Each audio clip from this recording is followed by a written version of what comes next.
Question 13. I've chosen to do this question because it seems to be appearing on every year's past paper at the moment, and it's going to be on your paper at the end of this week.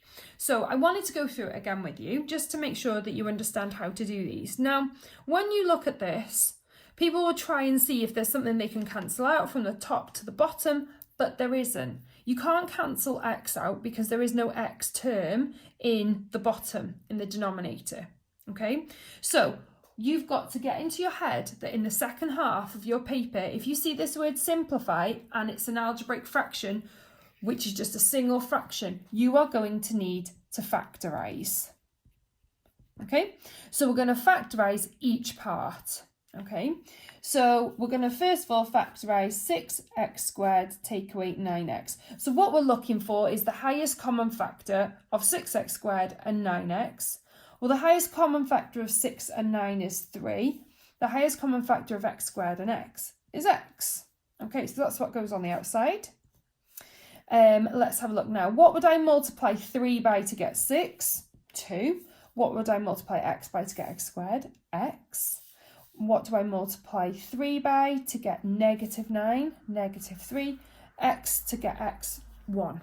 Okay, so that is the top part factorised. Okay, now we need to look at the denominator. So 4x squared take away 9. Okay, there is nothing common there, so that tells me it's not a single bracket. What it does tell me is it's a double bracket. Okay, so we've got no middle part, which means the middle part makes 0. Okay, now it's not as horrible as you think. What we do know is one of the brackets is going to have to be 2x minus 3. Okay, so let's have an unpick of it. Let's see, the numbers that multiply together to make 9 are 9 and 1 or 3 and 3. Now if I had 3x and 3x, or it's not going to be 3x, it's going to be 6x and 6x because we've got this 4x squared here. It's going to make 0. Okay, so it has to be the 3 and the 3.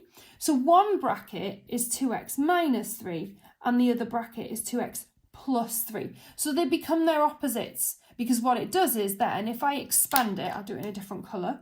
I've got 4x squared, I've got negative 6x, I've got plus 6x, and then I've got take away 9. And they cancel out in the middle. Negative 6 plus 6 is 0. Okay? Now, the quicker way to do it is if you square root 4, it gives you 2, so that's why it's 2 there. And if you square root 9, it's 3, so that's why it's 3 there. But a really nice trick is to know that one bracket has to be the same on the numerator and the denominator. Okay, so let's put our fraction together now with our factorised terms. So 3x plus 2x minus 3 over 2x minus 3, 2x, plus 3. They cancel each other out. So our final answer is 3x over 2x plus 3.